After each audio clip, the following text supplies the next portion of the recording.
তো আমি যেখানে এসেছি আজকে হচ্ছে ফার্স্ট ডে, এসেই দেখছি এই ডগিটার কিন্তু জন্ডিস হয়ে গেছে।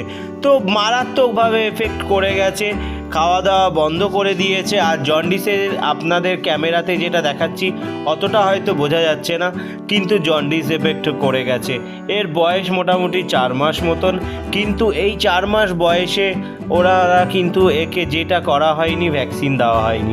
ভ্যাকসিন না দেওয়ার কারণে কি হচ্ছে, ঠান্ডা লেগেছে, অতিরিক্ত জ্বর আছে, সেই জ্বর থেকে কিন্তু জন্ডিস এফেক্ট করে গেছে। তো বুঝতেই পাচ্ছেন, যেগুলো নর্মালি চেক করা সেগুলো আমি চেক করছি, করার পরে কিন্তু আমি কনফার্ম হয়ে গেছি এর জন্ডিস অ্যাটাক করে গেছে। জন্ডিস হওয়ার পরেই কিন্তু ও আরও ডাউন হয়ে গেছে, ইউরিনটা হলুদ হচ্ছে।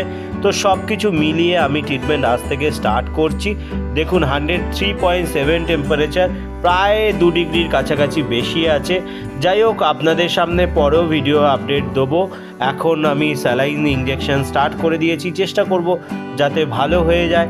আর যদি মনে হয় যে এরকম কাজের পাশে থাকবেন, সাপোর্ট করবেন, আশীর্বাদ করবেন, আর এরকম রেগুলার ভিডিও দেখতে চান, অবশ্যই কমেন্ট করুন আর সাবস্ক্রাইব করে আশীর্বাদ করুন। আর যদি আপনাদের কোনো রকমের কোনো ইনফরমেশান দরকার হয়, অবশ্যই কমেন্ট করতে পারেন। ধন্যবাদ, সবাই ভালো থাকুন।